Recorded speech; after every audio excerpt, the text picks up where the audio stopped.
जी पूजा जी, okay okay, class का time हो गया। ओके, सभी को गुड इवनिंग, सभी को जय श्री श्याम। तो जो भी इंतजार कर रहे थे सीडीपी क्लास की, क्लास स्टार्ट हो चुकी है। जल्दी जल्दी सभी लोग फटाफट लाइव आ जाइए और एनर्जी के साथ मेरी क्लास में आप सभी लोग लाइव आइएगा। अपनी माइंड को एकदम फ्री माइंड करके क्लास में बैठिएगा और फर्स्ट क्वेश्चन से लेके लास्ट क्वेश्चन तक बने रहिएगा। Question very very very most important है, वर्ग 2, वर्ग 3 और वर्ग 1 के लिए भी। ध्यान सुनिएगा, वर्ग 1, वर्ग 2, वर्ग 3 तीनों के लिए बहुत इंपॉर्टेंट है। क्वेश्चन में ये ध्यान रखिएगा, कोई ये नहीं, आप बिल्कुल आपके माइंड में नहीं आ सकता कि क्वेश्चन ये समझ में नहीं आ रहा है। सारे क्वेश्चन आपको पढ़ाए गए हैं, तो क्वेश्चन को ध्यान से देखिएगा, समझिएगा और इसके बाद हम लोग स्टार्ट करते हैं। ठीक है, और वीडियो को आप लोग शेयर भी कर दीजिएगा, वीडियो को आप लोग शेयर भी कर दीजिएगा। ठीक है, और ज्यादा से ज्यादा लोग क्लास को अटेंड करिए भाई। ठीक है, समय कम है आपके पास और अच्छी तैयारी करनी है। ठीक है, तो पहला क्वेश्चन ये रहा आपके सामने, which of the following is the highest level in hierarchical theory of learning given by गैने। तो ये है रॉबर्ट गैने। इन्होंने सीखने के पदानुक्रम 8 अधिगम के प्रकार बताए थे। कितने? 8। स्पीड में क्लास चलेगी, मैराथन है, सुनिएगा, ये मैराथन क्लास है, स्पीड में जाएगी। सिद्धांत में निम्नलिखित में कौन सा उच्चतम, सबसे उच्च लेवल का बताना है? समस्या समाधान, सिद्धांत अधिगम, संप्रदाय अधिगम, बहुविधता अधिगम। जल्दी जल्दी आंसर करिएगा, बहुत बढ़िया जी, सभी को गुड इवनिंग, बहुत बढ़िया। फर्स्ट ए, बिल्कुल नंदिनी जी, बहुत बढ़िया। तो देखिए, ये आपको थोड़ा मैं आपको एक्सप्लेन कर देते हैं। इन्होंने Robert गैने the condition of learning, इनकी बुक है, इन्होंने 8 प्रकार के अधिगम बताए थे और 8 प्रकार के अधिगम जो है सीक्वेंस में इन्होंने बताए थे। सबसे निम्न लेवल का जो अधिगम था वो सिग्नल लर्निंग था। ठीक है, यानी संकेत अधिगम, ये सबसे निम्न था, ये सबसे निम्न है, ये भी जानते रहिएगा, सबसे निम्न है। सबसे उच्च है क्या? समस्या समाधान। सबसे उच्च का क्या है? समस्या समाधान। और समस्या समाधान से जस्ट नीचे आते हैं, ये 8वें नंबर का है। ठीक है, ये 7वें नंबर का है, ये 6वें नंबर का, ये 5वें नंबर का है। इसके बाद सबसे पहला संकेत अधिगम है, दूसरा उद्दीपक अनुक्रिया है, तीसरा श्रृंखला अधिगम है और चौथा शाब्दिक साहचर्य और पांचवा क्या है? बहुविभेदन, जो कि आपको देखने को मिल रहा है। ऑप्शन ए हो जाएगा यहाँ पे correct answer, that is problem solving. सारी चीजें पढ़ाई गई है। अगले क्वेश्चन की तरफ बढ़ते हैं। शिक्षक कक्षा में सकारात्मक रूप से सीखने का वातावरण किस प्रकार सुनिश्चित कर सकते हैं? एक टीचर है, वो कक्षा में सीखने के लिए सकारात्मक वातावरण बनाना चाहते हैं, तो वो क्या करेंगे? एक तय और निर्धारित समय सारणी का अनुपालन करेंगे। ये तो निगेटिव हो जाएगा ना, तय और निर्धारित समय सारणी, ये आपको पता है ना, ये पता है, ये मानकीकृत हो जाएगा। ये क्या हो जाएगा? मानकीकृत। मानकीकृत निगेटिव होता है, मानकीकृत मतलब टीचर अपने अकॉर्डिंग सब करता है, जो कि गलत हो जाएगा। पुरस्कार एवं सजा का प्रयोग कर बच्चों को अनुशासित रखना, भयंकर निगेटिव। बच्चों के संवेगों को सीखने की प्रक्रिया हिस्सा बनाना, बालक के प्रत्येक पक्ष, संज्ञा, भावात्मक क्रिया में सभी अधिगम के पार्ट होते हैं, आप किसी एक को अलग नहीं कर सकते हैं। अगला है बच्चों की क्षमता के आधार पर उनका विभेदीकरण, तुलना करना, विभेदीकरण करना, प्रतियोगिता करना और उनको अलग करना, समूह उनकी योग्यता के आधार पर, बुद्धि लब्धि के आधार पर अलग अलग बांटना, ये सब निगेटिव हो जाएगा। सभी लोगों ने सही आंसर दिया, दूसरे का सी, बहुत बढ़िया। राजदा जी, भूपेंद्र जी, भावना जी, जैक, ओके, यशस्वी जी, गौरी जी, बिल्कुल, Kiran ji, C is right answer, option C हो जाएगा करेक्ट आंसर। ठीक है, देखिए, ये जो क्लास लाया गया आज का सीडीपी का, ये हम आपको फिर से बता रहे हैं, ये जो आपके लिए क्वेश्चन लाया गया है, ये very most most most important, जितना हम कम करें उतना कम है, ये बहुत ज्यादा इंपॉर्टेंट क्वेश्चन है। तो आज के क्वेश्चन को जो अटेम्प्ट करना गलती करेगा, क्वेश्चन अटेम्प्ट करिए भाई, बहुत ज्यादा इंपॉर्टेंट है। ठीक है, नेक्स्ट क्वेश्चन की तरफ बढ़ते हैं। अगला क्वेश्चन है, ठीक है, अगले क्वेश्चन की तरफ देखिएगा, यहाँ पे क्या दिया गया है? निम्नलिखित में से कौन से सिद्धांतकार विकास और अधिगम प्रक्रिया में जैविक परिपक्वता की भूमिका को विश्वास करते हैं? यानी जैविक परिपक्वता, यानी बच्चे के विकास और अधिगम में जैविक परिपक्वता, जैविक परिपक्वता का मतलब है अनुवांशिकता से। ठीक है, अनुवांशिकता की भूमिका होती है विकास और अधिगम में, इस पे ये विश्वास करते कौन है? कोहलर, स्किनर, वाइगॉस्की, पियाजे। जल्दी आंसर करिएगा, जल्दी बताइए। क्वेश्चन इलिमिनेशन मेथड लगाया करिए, इलिमिनेशन मेथड आपको जीत दिलाएगा। ठीक है, चलिए नंदिनी जी, 30 में से 30 क्वेश्चन भी सही हो गए आपके, क्या बात है, बहुत बढ़िया। भावना जी, पियाजे, बहुत ही बढ़िया, सुपर। शक्ति जी, संगीता जी, ब्लैंक पेज, थर्ड का सी, बहुत बढ़िया। ठीक है, तो बेसिकली कोहलर किसे जान जाते हैं, शॉर्ट में समझिएगा, स्पीड में कोहलर ने अधिगम, ये भी संज्ञानवादी है, कोहलर भी संज्ञानवादी है, ये सूझ के लिए जानते हैं, स्किनर व्यवहारवादी है, ये व्यवहारवादी है, समझते चलेगा, ये क्रिया प्रसूत के लिए जाने जाते हैं, ये क्या है, क्रिया प्रसूत के लिए है, वाइगॉस्की है, वाइगॉस्की ने जैविक पहलू की क्या की है भाई, जैविक पहलू की उपेक्षा की है भाई, इन्होंने जैविक को इंपॉर्टेंट नहीं माना, इन्होंने सामाजिकता को माना। अब बेसिकली हमारे जीन पियाजे कहते हैं बच्चों को स्वतंत्र छोड़ दीजिए समाज में, वो अपने अनुभव के आधार पर सीख सकते हैं। तो बेसिकली जब उनको समाज नहीं मिल रहा है तो यानी उनको जो योग्यता मिलेगी वो कहां से मिल जाएगी, तो बेसिकली ये जैविक परिपक्वता, यानी बच्चे जैसे जैसे परिपक्व होंगे अपने अनुवांशिकता के आधार पर, अपनी जैविकता के आधार पर, वैसे वो विकास को दर्शाएंगे, उनमें समाज के लोगों की जरूरत नहीं है, तो ये हो जाएंगे हमारे पियाजे। जैविक परिपक्वता की भूमिका को नकारते हैं वो वाइगॉस्की हैं, लेकिन जैविक परिपक्वता भूमिका को मानते हैं विकास और अधिगम में, वो हमारे कौन है, जीन पियाजे। कौन है, जीन पियाजे। ठीक है, अगले क्वेश्चन की तरफ बढ़ते हैं। जीन पियाजे बुक का नाम क्या है, the child conception of the word. ठीक है, अगला है, एक छात्र गणितीय समस्या को हल कर रहा था, क्या कर रहा था, गणित की समस्या को हल कर रहा था, एक प्रश्न को हल करते समय उलझ गया, क्या कर रहा था, हल करते समय उलझ गया, समाधान के बारे में सोचने में कुछ समय लगाने के बाद उसे अचानक एक संकेत मिला और उसने समस्या का समाधान किया, अचानक उसे संकेत मिला और उसने समस्या का समाधान किया, वह माध्यम से सीख रहा है, किस चीज के माध्यम से, क्रिया प्रसूत के, शास्त्रीय बंधन के, अंतर्दृष्टि, पदानुक्रमित दृष्टिकोण। देखिए आपके दिमाग में यह भी आ सकता है कि संकेत मिल रहा है, तो आप सोच सकते थे वाइगॉस्की हो जाएगा, वाइगॉस्की में जो संकेत देगा ना वो कोई दूसरा व्यक्ति देगा, इसमें इसको खुद ही संकेत मिला, अचानक समस्या का समाधान आ जाना और सभी लोगों का समाधान आ गया है। फोर्थ का C, Bhupendra ji, Savitri ji, Nandini ji, Evni ji, psychology of the child, psychology of the child, बहुत बढ़िया, जीन पियाजे, बहुत बढ़िया। फोर्थ का सभी लोगों ने करेक्ट आंसर दिया है, ये हमारे कोहलर जी है, किस पे प्रयोग किया था, ये अंतर्दृष्टि यानी इनसाइड थियरी ऑफ लर्निंग, ये हमारे संज्ञानवादी हैं और ये है कोहलर। कौन है, कोहलर। और बेसिकली ये गेस्टाल्टवादी हैं, कोहलर, कुफ्का और वर्धमान, ऑप्शन सी हो जाएगा यहाँ पे करेक्ट आंसर। नेक्स्ट क्वेश्चन की तरफ बढ़ते हैं। मैराथन क्लास है, स्पीड में चलेगा, समझते हुए चलेगा, किसी में दिक्कत होगी आप पूछ सकते हैं, किसी भी चीज को अगर आपको पूछना है पूछ लीजिएगा भाई, ऐसा नहीं कि नहीं बताएंगे। ठीक है, अगला है, डिस्प्रेक्सिया एक ऐसी स्थिति है जिसमें बच्चों में समस्या होती है। देखिए अधिगम विकार आपको आएंगे, तो मोटर यानी प्रेरक तंत्रिका कार्य, जैसे आंखों हाथ में समन्वय, आंख हाथ में समन्वय नहीं स्थापित करना। ठीक है, मतलब जैसे होता है कभी किसी चीज पे ध्यान, जैसे सपोज जैसे ये बिंदु है, हम चाहते हैं इस पेन को उठा के इस बिंदु पे रखें तो मेरा हाथ कांपने लगेगा या हमारा हाथ यहाँ चला जाएगा, ये डिस्प्रेक्सिया है। या अंग गणित या अवधारणा को सीखने में, लेखन अथवा चित्रकार में उपयुक्त में से कोई नहीं। सरल क्वेश्चन है, यहाँ पे सीखते चलिएगा। सूझ का सिद्धांत, कोहलर जी, कुमकुम जी, बहुत बढ़िया, फटाफट आप लोग बढ़ते चलिएगा, जल्दी जल्दी। फिफ्थ का ए, चलिए, पदानुक्रम दृष्टिकोण कौन दिया है बताइएगा। पदानुक्रम दृष्टिकोण देखिएगा कहां गया, यहाँ पे देखिए, ये क्या है, हायरार्किकल अप्रोच। देखिए पदानुक्रम दृष्टिकोण की बात करें तो जैसा अभी यहाँ पे क्वेश्चन आपको दिखाया गया था, हम आपको दिखा देते हैं, आपको समझ में आ जाएगा। फर्स्ट ही क्वेश्चन था यहाँ पे, ठीक है, यहाँ पे फर्स्ट क्वेश्चन था, ठीक है जी। यहाँ पे देखिए क्या है, which of the following is the highest level of hierarchical theory of learning. तो बेसिकली अधिगम की बात करें, अधिगम में, अधिगम को पदानुक्रम में दिया था, पदानुक्रमित दृष्टिकोण अधिगम के लिए हैं, तो ये हमारे कौन है भाई, ये हमारे हो गए रॉबर्ट गेने। सीखे भाई, हर चीज आपको यही मिलेगा। तो सभी लोगों ने सही आंसर कर दिया है जी, नंदिनी जी बिल्कुल जरूर, जैसा कहें। तो ये क्या हो जाएगा, आंखों हाथों में समन्वय करें, ये एक तंत्रिका तंत्र संबंधी विकार ऑप्शन है, क्योंकि ये आपका हो गया डिस्कैल्कुलिया, ये हो गया डिस्ग्राफिया। ठीक है, अगले क्वेश्चन की तरफ बढ़ते हैं। अगला क्वेश्चन क्या है, एक कक्षा में एक शिक्षक बच्चे की त्रुटियों का स्वागत करता है, मतलब त्रुटियां बच्चे करते हैं उसको इंपॉर्टेंट समझता है, स्वागत मतलब त्रुटियों को इंपॉर्टेंट देता है, क्योंकि त्रुटियां सीखने की राह है, वे ऑफ लर्निंग तरीका है, यांत्रिक अभ्यास की आवश्यकता है, भयंकर निगेटिव, सीखने की अनुपस्थिति है, उपस्थिति है, शिक्षा जो सामाजिक आर्थिक स्थिति है, उसकी सामाजिक आर्थिक स्थिति है, उसकी त्रुटियां। अच्छा, छठवें नंबर क्वेश्चन का आंसर करिए जल्दी से, स्पीड में, स्पीड चाहिए मुझे। और बाकी सब लोग कहां गायब है भाई।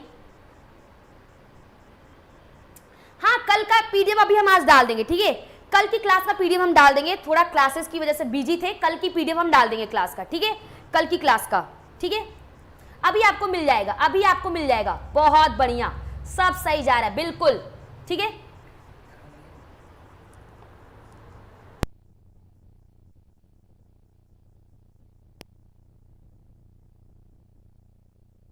कोई दिक्कत नहीं, ठीक है, बहुत बढ़िया। तो क्या होगा, सीखने की राह। देखिए बच्चे जो त्रुटियां करते हैं वो एक क्या सोर्स है, क्या है, एक साधन है, ठीक है, त्रुटियां क्या, एक माध्यम बच्चों, और बच्चे त्रुटियां नहीं करेंगे तो आपकी जरूरत क्या होगी, हमारी जरूरत क्या होगी, शिक्षक इंपॉर्टेंट इसलिए क्योंकि बच्चे त्रुटियां करें, त्रुटि का सुधार कौन करेगा, शिक्षक करेगा। अगले क्वेश्चन की तरफ बढ़ते हैं।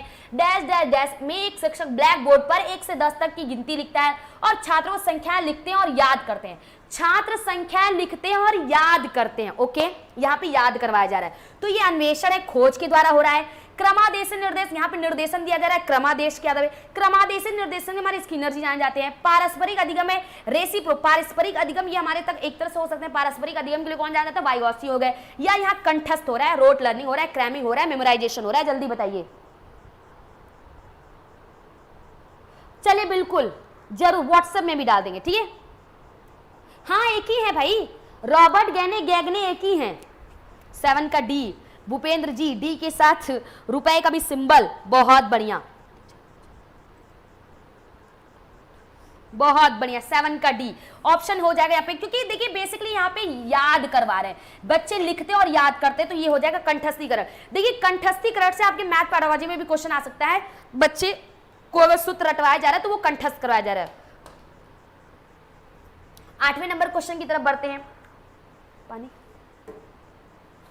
8वें नंबर क्वेश्चन की तरफ बढ़ते हैं। निम्न में से कौन सा कारक विद्यालयों में बच्चों का अधिगम में जुड़ाव प्रभावित करता है, यानी विद्यालय में बच्चों का अधिगम से जुड़ाव प्रभावित करता है, यानी बच्चे अधिगम से जुड़ रहे तो कौन कौन सी चीज प्रभावित करेंगे, पारिवारिक सामाजिकवाद प्रभावित करेगा, बिल्कुल, समकक्षी संबंध करेगा, बिल्कुल, सांस्कृतिक मूल्य करेगा, बिल्कुल, बच्चों का आत्मसम्मान करेगा, बिल्कुल, सभी करेंगे। आंसर करिएगा 8वां number question.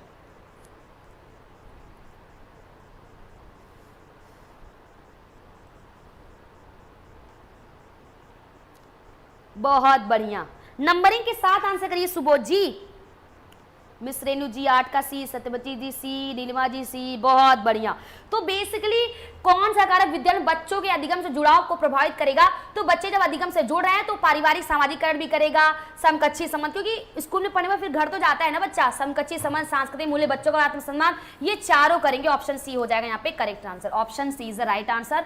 Next one is Lev Vygotsky के अनुसार निम्नलिखित में से किसके लिए समीपस्थ विकास क्षेत्र का इस्तेमाल करना चाहिए। शिक्षण और मूल्यांकन में, मतलब जब शिक्षण और मूल्यांकन किया जा रहा है तो समीपस्थ ZPD का यूज करना चाहिए। अभी कैसे करना चाहिए वो भी हम आपको बता देते हैं। केवल शिक्षण, केवल मूल्यांकन, या प्रभावी बौद्धिकता की पहचान, यानी असर्टेनिंग फ्लूइड इंटेलिजेंस। देखिए बेसिकली क्या है, प्रवाही बौद्धिक, यानी आप समीपस्थ विकास के क्षेत्र का यूज करेंगे ताकि किस बच्चे का मतलब बौद्धिक स्तर अच्छा है, प्रवाही है, मतलब बहुत अच्छे लेवल में सीख रहा है, उसकी पहचान करने के लिए। कहते हैं ये तो निगेटिव हो जाएगा ना, बताइए जल्दी से। 9वें नंबर का क्वेश्चन ये है, 9वें का डी। अरे भाई देखिए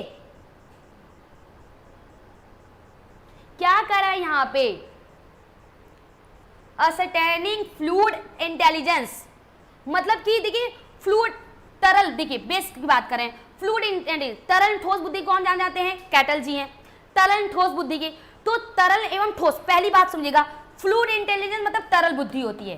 तरल बुद्धि, कॉमन सेंस लगाइए भाई, सब कुछ बताया गया। तरल बुद्धि किसकी है, तरल ठोस बुद्धि हमारे कौन दिया, कैटल ने दिया हुआ है। तरल, देखिए तरल और ठोस बुद्धि, तरल बुद्धि जो है जन्मजात क्षमता को दर्शाती है, और जो ठोस बुद्धि है वो किसको दर्शाती है, वो वातावरणीय। तो हमारे वाइगॉस्की है ना, ZPD मतलब बच्चा अकेले कर रहा था, अब किसी की मदद से करने लगा तो बच्चे की क्षमता में अंतर हुआ, बच्चे ने जिस रास्ते से गुजरा तो उसकी क्षमता में परिवर्तन हुआ ना, तो वहां पे क्या हो जाएगा आपका, टीचिंग और असेसमेंट हो जाएगा ना, शिक्षण। आप यहाँ पे ये भी तो लगा सकते हैं ना, यहाँ पे एलिमिनेशन मेथड भी लगा सकते हैं, शिक्षण और अधिगम। बिल्कुल, शिक्षण के द्वारा बच्चों को उनकी क्षमता की पहचान कराई जाती है, और बच्चे अपनी क्षमता को पहचान रहे हैं कि नहीं पहचान रहे हैं, उनकी क्षमता क्या है, इसके लिए हमको क्या आना चाहिए, मूल्यांकन आना चाहिए। नेक्स्ट क्वेश्चन की तरफ बढ़ते हैं, ठीक है। फंट बहुत छोटा है, क्वालिटी बढ़ा लीजिए भारती मैम, दिखने लगेगा, ठीक है जी। इवनी जी बहुत बढ़िया, फंट बढ़ा लीजिएगा आप लोग प्लीज, आप लोगों को दिखने लगेगा। अगले क्वेश्चन तरफ बढ़ते हैं। छात्रों की ओर से समस्या समाधान को बढ़ावा देने की सबसे महत्वपूर्ण विधियों में से एक कौन सी है। छात्रों की ओर से समस्या समाधान को बढ़ावा देना चाहते हैं तो चारों में से सबसे महत्वपूर्ण विधि कौन सी है, यही आपको बताना है। कि गहन दृष्टिकोण के गठन को प्रोत्साहित करना, to stimulate the formation of critical attitude, ठीक है, या उन समस्याओं पर जोर देना जो उनके लिए वास्तविक है, पॉजिटिव वर्ड, उन्हें औपचारिक तर्क, देखिए औपचारिक तर्क तकनीक, यानी औपचारिक मतलब जहां पे रूल्स आएंगे, और जब रूल्स आएंगे तो वहां पे रटना हो जाएगा, तो ये तो वैसे ही गलत हो गया। उत्तर देना स्वीकार करने से इनकार करना, ये तो वैसे ही गलत हो गया। तो बताइए ए और बी में क्या आंसर सही होगा?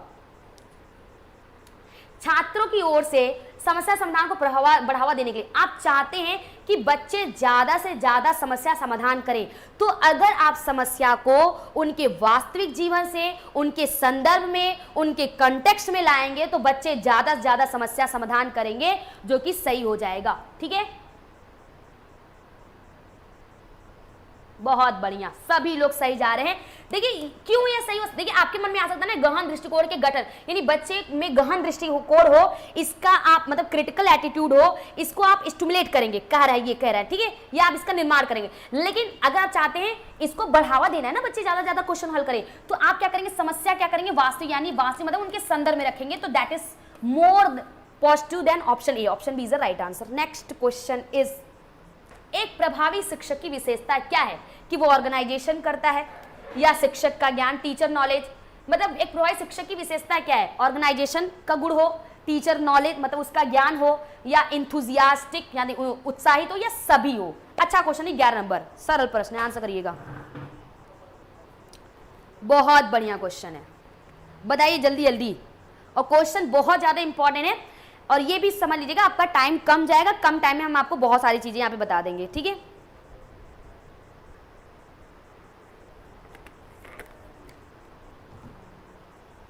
बहुत बढ़िया। नंदिनी मैम बी क्यों बताइए आप?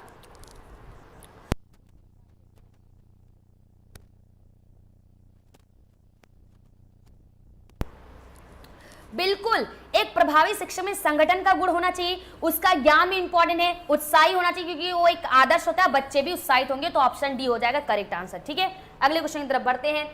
विकासोन्मुख बच्चे पर, विकासोन्मुख यानी ऐसे बच्चे जो विकास की ओर उन्मुख है, ऐसे बच्चे पर डैश के प्रभाव से मानसिक मंदता और नेत्रहीनता का खतरा होता है, यानी mental retardation and blindness are possible outcome हो सकते हैं ऑफ द इफेक्ट ऑफ पारा, मरकरी के द्वारा, या तंबाकू के द्वारा, शराब के द्वारा, या दूसरा तीसरा दोनों के द्वारा। अच्छा क्वेश्चन है, ये कॉमन सेंस वाला क्वेश्चन है। मुझे प्रॉब्लम हो रहा है मैम मोबाइल स्क्रीन से। मैम देखिए मोबाइल स्क्रीन से प्रॉब्लम हो रहा है, कुछ जगह भी बताते हैं। मॉडल क्या होता है, बैंकिंग और प्रोग्रामिंग मॉडल क्या होता है? बैंकिंग प्रोग्रामिंग मॉडल आपका मैथ पेडागोजी में आएगा, इसका हम एक दिन कॉन्सेप्ट क्लियर कर देंगे। ठीक है, बैंकिंग तो रटने से होता है। ठीक है, बहुत बढ़िया सुलेखा जी। नंदिनी मैम देखिए बिल्कुल मान सकते हैं कि आप लोग इतना तैयारी करें, इतना टाइम जा रहा है इस पे आप लोगों को स्क्रीन पे, तो स्क्रीन में आप देख सकते हैं, आपके फ़ोन में आप उसके हीट को भी कम कर सकते हैं ना, लाइटिंग को भी चेंज कर सकते हैं, येलो कर दीजिए, उसका इफेक्ट आप पे कम पड़ेगा।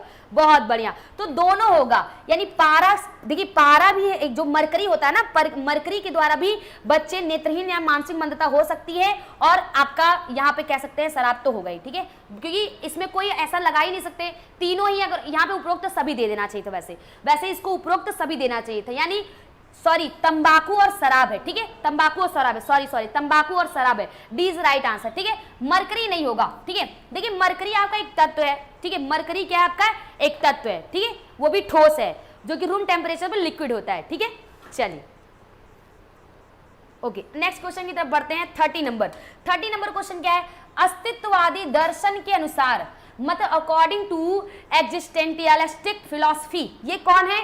ये ऐसे दर्शन शास्त्री है जो अस्तित्ववादी हैं। ठीक है, प्रैक्टिकलिटी पर बिलीव करते हैं। द करिकुलम, पाठ्यक्रम का चयन किया जाना चाहिए, हल किया जाना चाहिए और स्वामित्व में होना चाहिए। मतलब कि अकॉर्डिंग टू किसके? अस्तित्ववादी दर्शन के अनुसार जो करिकुलम है, करिकुलम का चुनाव हो गया, ठीक है, या क्वेश्चन का जो हल करना हो गया, या किसी क्वेश्चन पे आपको स्वामित्व हासिल करना है, तो वो होना चाहिए शिक्षार्थी के अनुसार, ठीक है, प्रधानाचार्य के अनुसार, शिक्षक के अनुसार, बोर्ड ऑफ स्कूल के अनुसार। 30 नंबर क्वेश्चन का आंसर करिएगा। डिजिटल इंडिया के साइड इफेक्ट, बिल्कुल बिल्कुल सही बात है, बिल्कुल बहुत बढ़िया, सब सही जा रहे हैं।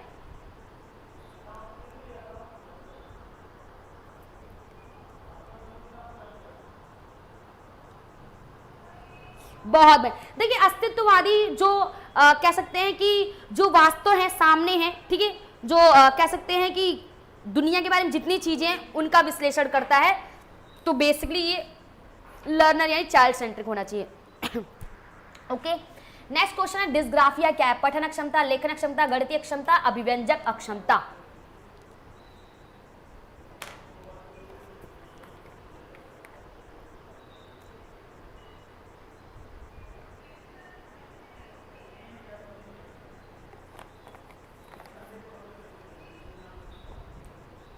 जी बिल्कुल दिलीप जी, नाइट मोड में कर लीजिए ना, इफेक्ट कम पड़ेगा।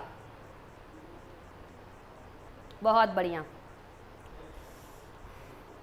चलिए स्पीड बढ़ाते हैं। बिल्कुल सभी लोग करेक्ट है। क्या हो जाएगा?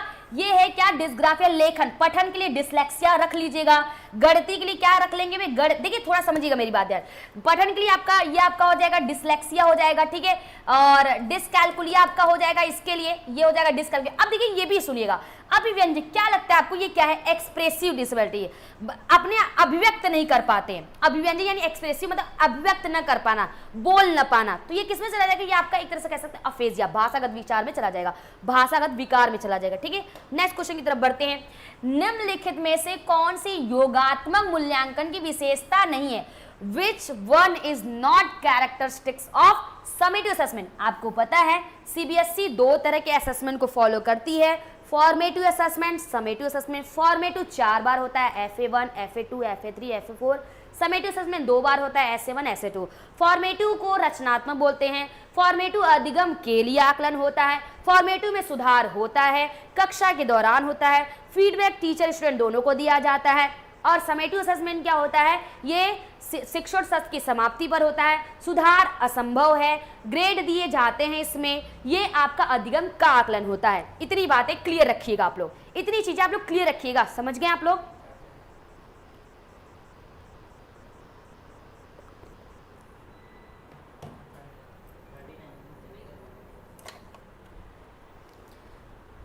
का बी, बहुत बढ़िया, क्या बात है।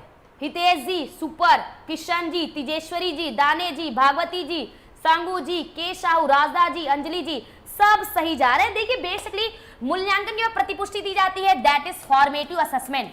ये है आपका रचनात्मक आकलन। योगात्मक को ही संकलनात्मक बोलते हैं। सुन लीजिएगा, योगात्मक को संकलनात्मक, ये ऐसे समेटिव असेसमेंट है, वर्ष में ये 2 बार होता है, शिक्षण सत्र की समाप्ति पर होता है, सुधार नहीं कर सकते। मूल्यांकन में प्रतिपुष्टि दी जाती है, ये आपका रचनात्मक आकलन होता है, समझिएगा। इसका प्रयोग प्रचार के लिए किया जाता है। इसका knowledge of the result is not is use for promotion, प्रचार के लिए नहीं होता ऐसा कुछ। एक निर्णयात्मक अभिवृत्ति है, it is having a judgmental attitude. और ऑप्शन परिणामों का ज्ञान संभव नहीं है। ऑप्शन बी, देखिए यहाँ पे क्या है? Knowledge of result is not possible, ठीक है, बहुत बढ़िया। फिर देखिए आपके मन में आ सकता है बी और डी, सभी लोगों को सुन लीजिएगा, आपके मन में आ सकता है बी और डी। सी क्यों लगाएंगे भाई?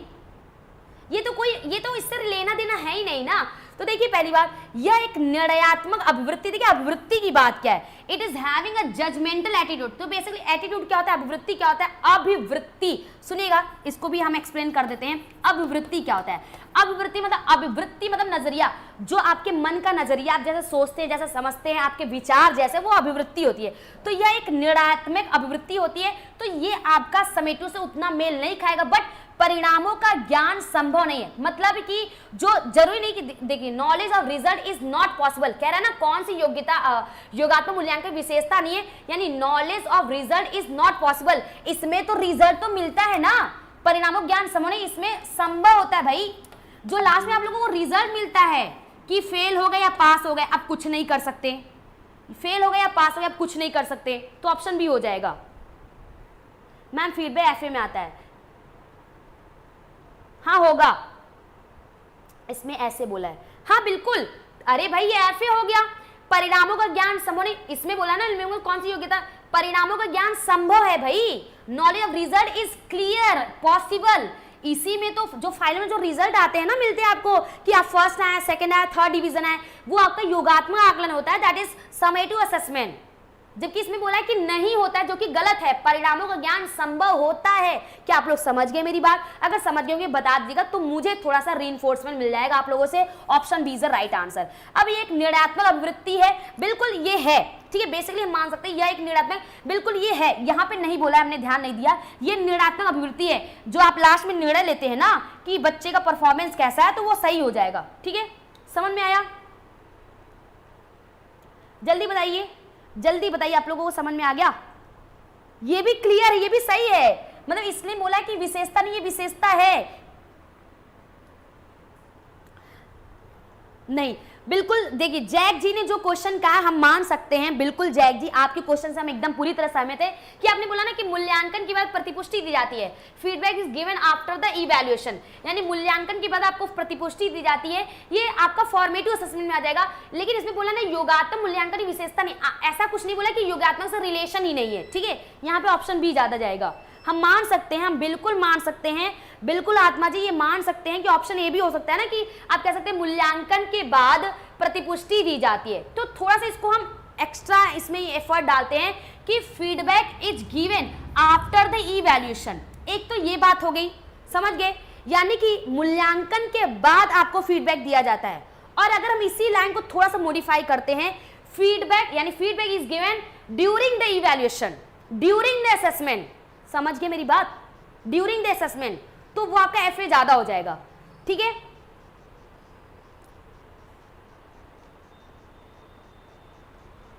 मैम सी को क्लियर करिए। ओके, देखिएगा फिर से, यहाँ पे नहीं समझ आएगा हम फिर से बताएंगे। ठीक है, तो देखिएगा फिर से क्या है, निम्नलिखित में कौन सी योगात्मक मूल्यांकन विशेषता ने? पहली बात देखिए, इस लाइन को देखिएगा, यहाँ पे मूल्यांकन के, अगर यहाँ पे बोलता मूल्यांकन के दौरान प्रतिपुष्टि दी जाती है तो ये एफए हो जाता। बट इसको थोड़ा समझिएगा ना, feedback is given after the evaluation, यानी पूरा कहानी खत्म हो गया, आप फेल हो गए, पास हो गए, अब आपको फीडबैक दिया जाता है, अरे बेटा तुम फर्स्ट डिवीजन है, कांग्रेचुलेशन, तुम्हारे नंबर का और मेहनत करो, ऐसे बोला जाएगा। तो ये आपका ये ऐसे में चला जाएगा, ये चला जाएगा। परिणामों का ज्ञान संभव नहीं, जिसमें इसमें परिणामों का ज्ञान संभव होता है, ये आपका नहीं हो जाएगा, गलत हो जाएगा ना। इसमें बोला विशेषता नहीं है, ये इसकी विशेषता नहीं है, जबकि यहाँ परिणामों का ज्ञान संभव होना चाहिए। इसका प्रयोग प्रचार के लिए किया जाता है, ऐसा कुछ नहीं है। ये एक निर्णयात्मक वृत्ति है, बिल्कुल इसमें निर्णय लिया जाता है, लास्ट में फाइनल किया जाता है। यहाँ फाइनल निर्णय होता है कि बच्चों ने कितना सीखा है। ऑप्शन बी हो जाए करेक्ट आंसर। अब मुझे लग रहा है कि आपको समझ में आ गया होगा, समझ में आ गया होगा मुझे लग रहा है। नेक्स्ट क्वेश्चन है, अच्छा ये क्वेश्चन थोड़ा समझने की कोशिश करिएगा, यहाँ पे है तो बड़ा क्वेश्चन है, हिंदी कर पाए, इंग्लिश करते तो हिंदी भी नहीं दिखता आपको। उम्मीद करते आपको समझ में आएगा ये क्वेश्चन। ठीक है, चलिए, ड्यूरिंग फीडबैक आफ्टर ऐसे, बिल्कुल सानू जी करेक्ट जा रहा है, एकदम करेक्ट है। तो देखिए ये क्वेश्चन क्या है, नीचे दो स्तंभ दिए गए जिनमें से स्तंभ ए में शिक्षण की विधियां हैं और बी में विधियों का केंद्र, मतलब कि ए में आपकी शिक्षण विधियां हैं और बी में उसका केंद्र है कि उस शिक्षण विधि का केंद्र क्या होगा। ठीक है, जैसे स्तंभ ये है, स्तंभ ये है, पहला है व्याख्यान विधि है। ठीक है, अब देखिए ये ऑप्शन यहां तक गया, थोड़ा ये देखिए, ये व्याख्यान विधि इतना, पहला ये व्याख्यान विधि, दूसरा प्रदर्शन विधि, समझ जाएगा भाई, थोड़ा सा यहाँ पे टाइपिंग में डिस्टर्ब हुआ है, ये आपका तीसरा है, ये चौथा है। ठीक है, ऑप्शन आपका यहाँ तक ले आ गया है। किसी अधिनियम की सहभागी प्रक्रिया पर जोर देना, ये पूरा कहानी है। अनुभव पर आधारित शिक्षा होती है। ज्ञान हमेशा जब कूट वाले आए, एलिमिनेशन मेथड लगाए करिए। आप क्या लगाएंगे? आपको एलिमिनेशन मेथड लगाना है। सहयोगात्मक विधि, छात्र एक साथ विभिन्न गतिविधियों में संलग्न होते हैं, सीखते हैं। तो उठाइए आप किसी पॉइंट को और अब पकड़िए और आंसर निकालिए। देखिए जैसे यहाँ पे ऑप्शन दिया है, पहले का पहला, पहले का दूसरा, पहले का तीसरा, पहले का तीसरा, यहाँ पे दो दिया है, दूसरे का तीसरा, दूसरे का पांचवा, दूसरे का पहला, दूसरे का दूसरा। अच्छा दूसरा वाला पकड़िए, आपका आंसर आ जाएगा। दूसरे वाले को उठाइए। ठीक है, दूसरे वाले से कर सकते हैं आप। क्या लगता है आप लोगों को? क्या बात है, डी ऑप्शन गलत दिया था उसमें, दो ऑप्शन गलत दिया था उसमें, डी इमनीश जी, डी, बहुत बढ़िया। चलिए खुशी है, आप लोग समझ गए, उम्मीद है आपको समझ में आया होगा। टाइपिंग आप लोग समझिए, बहुत बढ़िया। श्वेता जी, दाने जी, मिस रेनू जी, मैम तो हमेशा आग ही बरसाती रहती है, बहुत बढ़िया, मतलब समझ रही है। ठीक है, तो बेसिकली बात करते, देखिए पहला यहाँ पे सभी लोगों ने सही बता दिया, ऑप्शन डी। फोर्थ पकड़ लीजिए मैम, चलिए देखते हैं। बिल्कुल मैम, देखते हैं फोर्थ नंबर आपने बताया है, फर्स्ट का थर्ड, यानी व्याख्यान विधि क्या है? ज्ञान की एक बड़ी मात्रा को प्रकट करना। व्याख्यान विधि का मतलब है, आपने बताया ज्ञान की बड़ी मात्रा को प्रकट करना। ओके, प्रदर्शन विधि, दूसरे का आपने बताया दूसरे का मतलब अनुभव आधारित शिक्षा, प्रदर्शन विधि यही ना, अनुभव आधारित शिक्षा।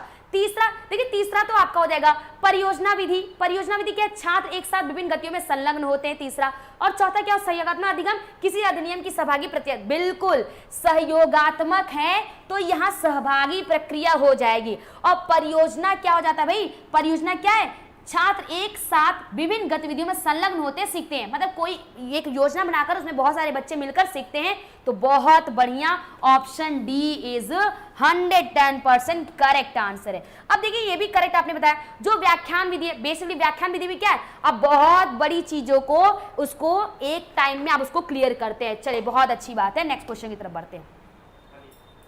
अच्छा, यहाँ इंग्लिश होना चाहिए, ओके, आप लोग हिंदी समझ गए, अच्छी बात है जी।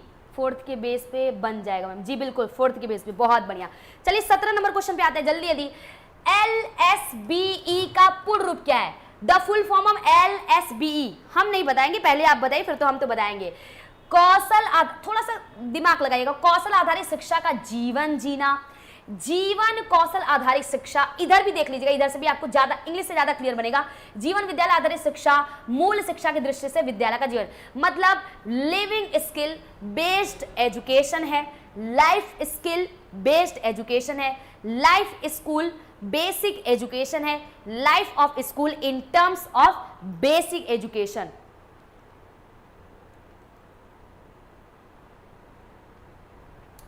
बच्चों के चिंतन गुणात्मक रूप से वयस्कों से अलग होते हैं, ये तो पियाजे है ना भाई, गुणात्मक मात्रात्मक पियाजे बोले, ठीक है।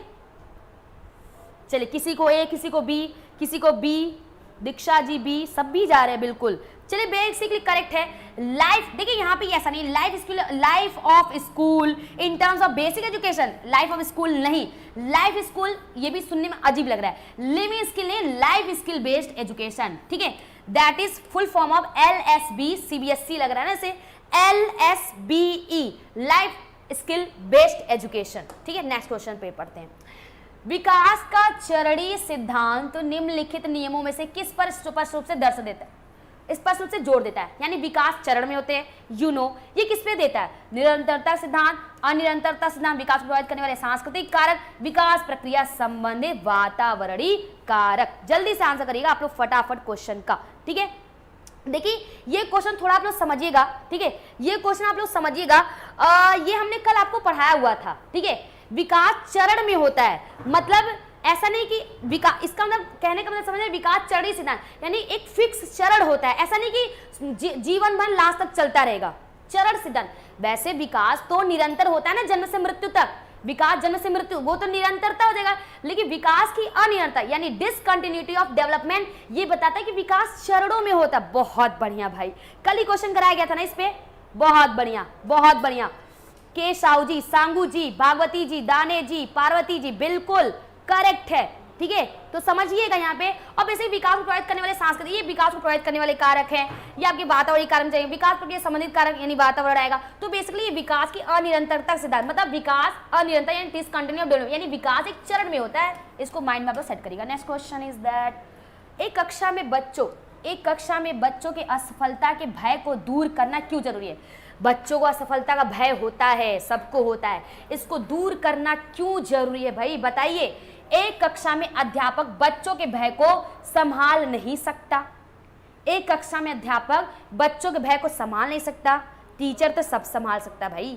टीचर तो वॉटसन ने कहा है ना, मुझे बालक दे दो, मैं उसे चोर पुलिस डाकू कुछ भी बना सकता हूँ। तो आपके अंदर सारी क्षमता है, बच्चों को कुछ भी बना सकते हैं, अच्छा ही बनाएंगे। विद्यालय बच्चों के भावात्मक जीवन की जिम्मेदारी नहीं ले सकते। असफलता त्रुटियां बच्चे के अधिगम का स्वाभाविक हिस्सा है। भय का एहसास करने वाले बच्चे विकासात्मक रूप से विफल होते हैं, ऐसा कुछ नहीं है। जल्दी बताइएगा। बहुत बढ़िया, चलिए बिल्कुल option A negative, option B negative.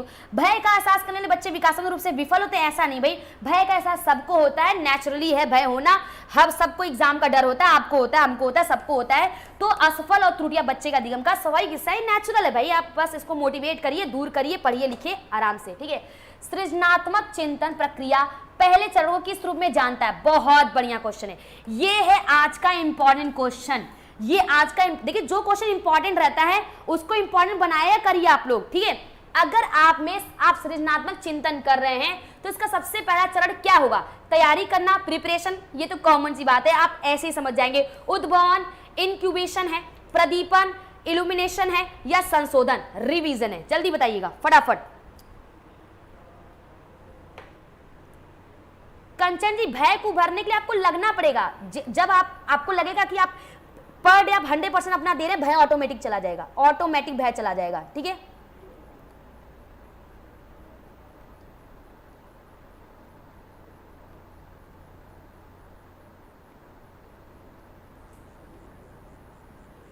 बहुत बढ़िया। जी जी जी, सभी लोग देखिए यहाँ पे इसको थोड़ा हम एक्सप्लेन कर देते हैं। ये है क्या? सृजनात्मक चिंतन। इनका नाम है ग्राहम बेल। ठीक है, ये है क्या? Graham bell.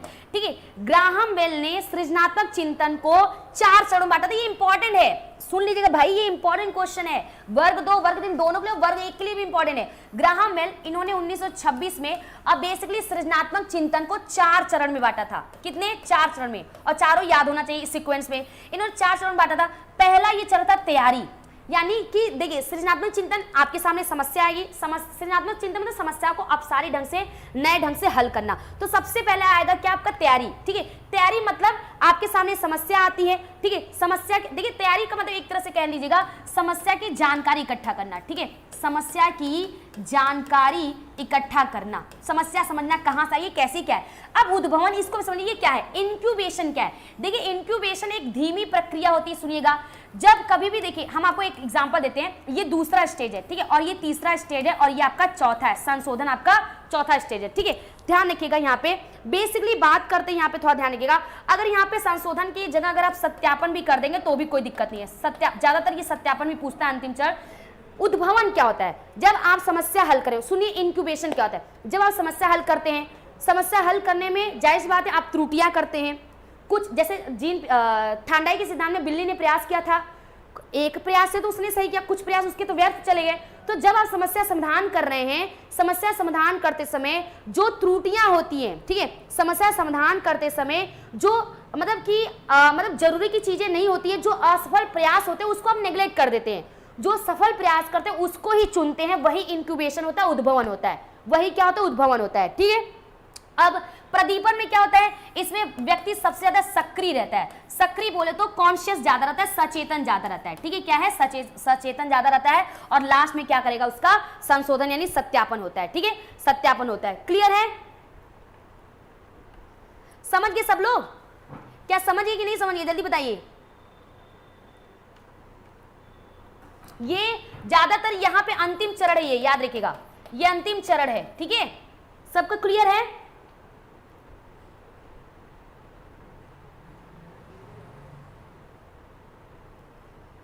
सत्यापन मतलब वही है कि आपने पूरा हल कर लिया, अब उसको आप चेक करेंगे, परीक्षण करेंगे कि जो तरीका आपने अपनाया क्या वो सही है या नहीं। क्लियर है? 21 तैयारी, उद्भवन, प्रदीपन, संशोधन। संशोधन की जगह मैम सत्यापन करेंगे तो ज्यादा बेटर। वही मतलब देखिए संशोधन ही सत्यापन है। जैसे मान लीजिए आपने ये इतना सब कुछ किया, लास्ट में आप चेक करेंगे ना कि जो आपने समस्या समाधान सृजनात्मक चिंतन से क्या वो सही है नहीं, तो उसको आप चेक करेंगे, रिवीजन। ठीक है मैम, सेकंड को बताएं।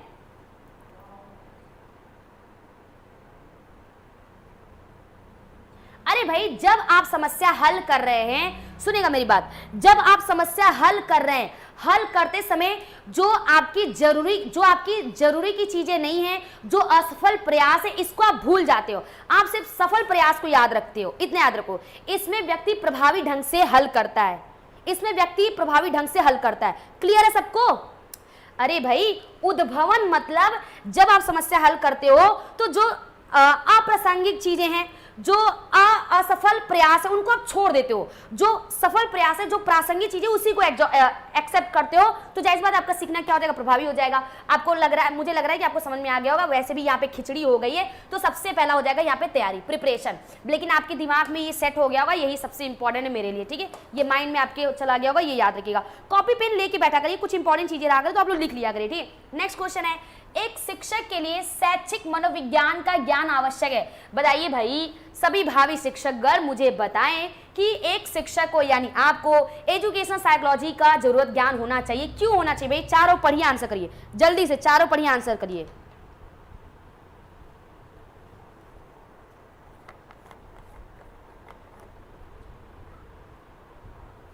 जी नीलिमा जी,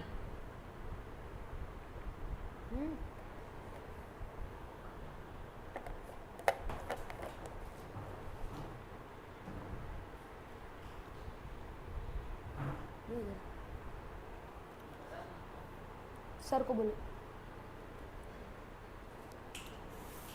चलिए रुमाना मैम, सभी लोग आपका वेट भी कर रहे थे, सभी लोग आपका वेट कर रहे थे, बिल्कुल सभी लोग सही जा रहे हैं। नई शिक्षण तकनीकों के बारे में ज्ञान प्रदान करता है, सभी प्रकार की शैक्षिक समस्याओं को सफलतापूर्वक हल करने में मदद करता है, नई मूल्यांकन तरीकों को सीखने में शिक्षक की मदद करता है, शिक्षक को स्वयं को जानने में। तो सबसे ज्यादा इंपॉर्टेंट हो जाएगा कि शैक्षिक मनोविज्ञान मतलब सभी चीजों में, यानी सभी प्रकार की शैक्षिक समस्याओं को सफलतापूर्वक हल करने में, किसी एक, किसी दो, किसी तीन के नहीं, सभी। ऑप्शन भी हो जाएगा हमारा करेक्ट आंसर। नेक्स्ट क्वेश्चन की तरफ बढ़ते, अगले क्वेश्चन को देखिएगा, ठीक है। अगले क्वेश्चन को देखिए क्या कह रहा है, व्यक्तिगत विद्यार्थी के अध्ययन का मूल कारण क्या है, यानी कि what is the basic reason for studying the individual people, यानी व्यक्तिगत विद्यार्थी के अध्ययन का मूल कारण क्या है। चार ऑप्शन पढ़िए, आंसर करिए।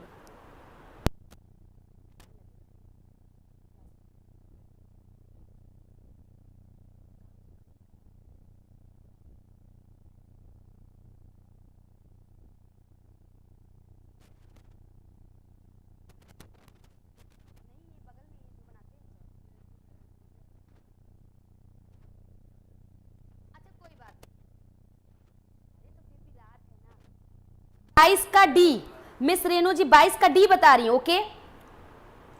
अच्छा पढ़ लेते हैं 22 का डी, लेकिन 22 का सी, ज्यादा लोग नैतिक जी 22 का सी बता रही हैं, प्राची जी सी बता रही, भूपेंद्र जी सी बता रहे हैं, मीरा जी, अनुपा जी। चलिए देखते हैं क्या है व्यक्तिगत शिक्षार्थी अध्ययन का मूल कारण क्या है, कि शैक्षिक सिद्धांत और व्यवहार के संबंध में अद्यतन रखने के लिए। अब देखिए to keep update in respect of education theory and practice. देखिए अपडेट, अद्यतन मतलब अपडेट रखना, okay.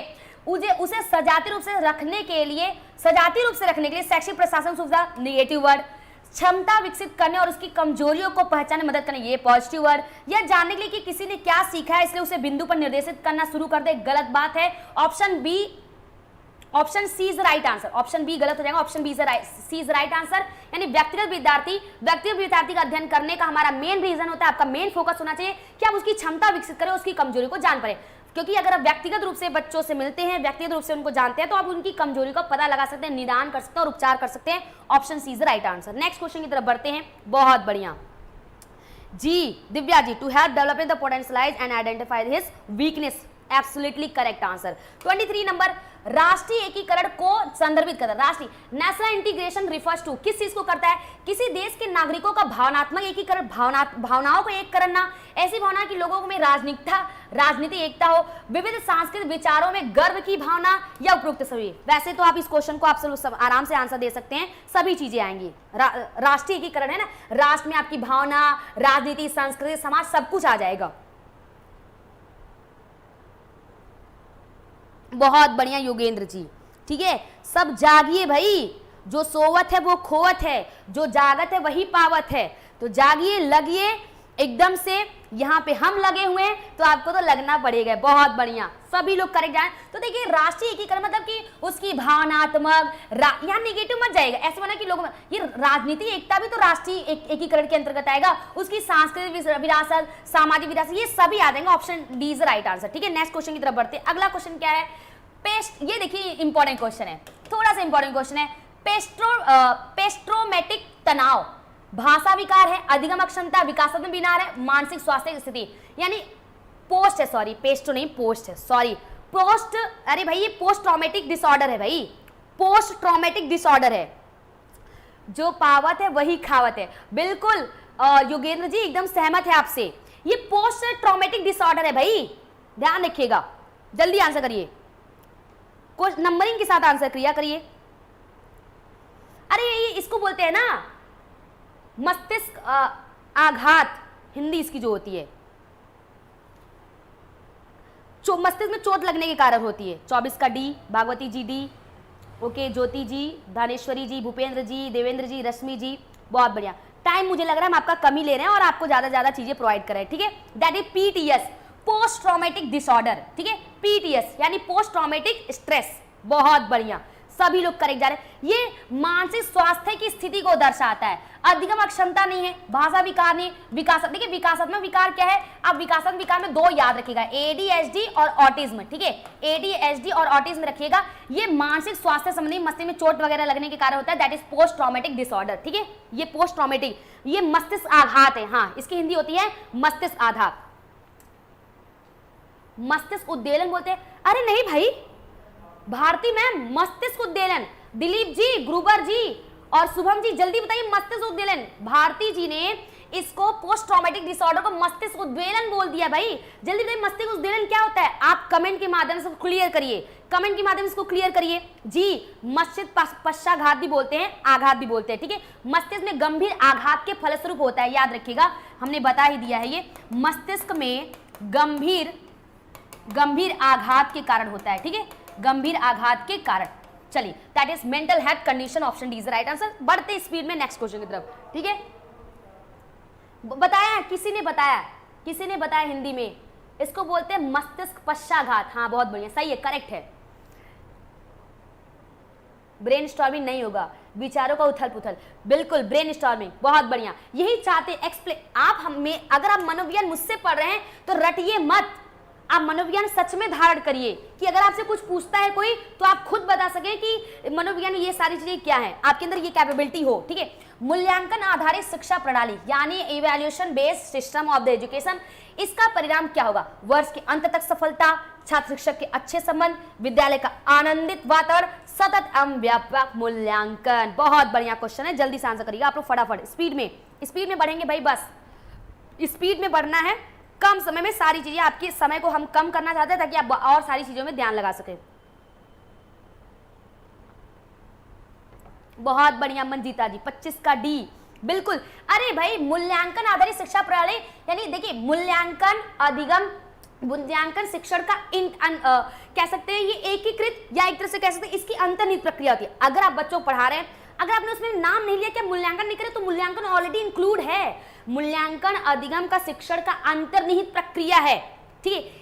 Evaluation is integral part of learning, integral part of education, याद रखिएगा। तो वर्ष के अंत तक सफलता ऐसा नहीं है, मतलब बीच में ना हो अंत में सफल हो, छात्र शिक्षक के संबंध की बात नहीं किया, विद्यालय का आनंद, ये है सतत, क्योंकि सतत एवं व्यापक मूल्यांकन में ये सारी चीजें आ जाएंगी। Option D is the right answer, that is CC, ये क्या है सीसी, कंटिन्यूअस कॉम्प्रिहेंसिव इवैल्यूएशन। अगले क्वेश्चन की तरफ बढ़ते हैं, प्रेरक चक्र का दूसरा चरण क्या है, बहुत what is the second phase of motivational cycle, important question है और हमने आपको पढ़ाया हुआ है, जल्दी से आंसर करिएगा। इस क्वेश्चन का आंसर न दे पाए तो बहुत गलत बात होगी। पीडीएफ दे देंगे सांगू जी, पीडीएफ दे देंगे, ठीक है, हम खुद ही पीडीएफ दे देंगे, परेशान देखिए पीडीएफ दे दिया जाएगा, बस आप लोग लगे रहिए। एक्सप्लेनेशन देखिए बेसिकली आपको देखिए पीडीएफ से आप पढ़िएगा जरूर, दोबारा रिवाइज करिए, लेकिन ये वीडियो अगर आप सोचते होंगे कि हम डायरेक्ट पीडीएफ वाले पढ़ लें तो वहां से आपके 100% वहां पे तैयारी नहीं हो पाएगी। अगर आप यहाँ क्लास लेंगे तो ज्यादा बेटर हो पाएगा। जल्दी बताइए, ड्राइव सबको पता है भाई, सबको पता है।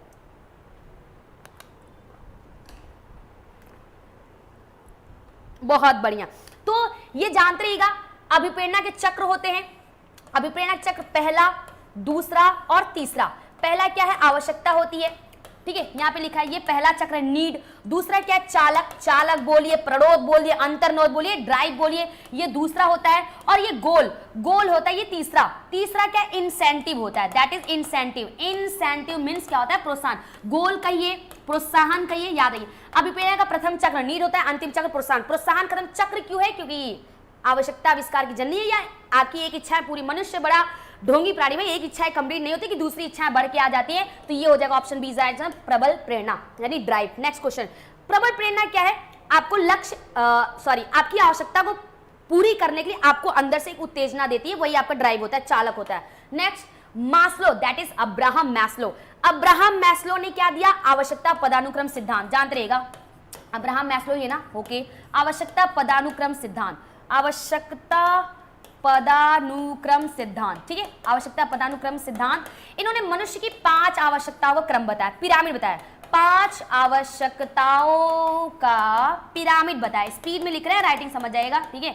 पिरामिड बताया, 5 आवश्यकता पिरामिड बताया। निम्नलिखित में से कौन सी शारीरिक आवश्यकता है? शारीरिक आवश्यकता सबसे पहली आवश्यकता, ठीक है। शारीरिक आवश्यकता सबसे पहले सब भोजन, निद्रा, जल या सभी?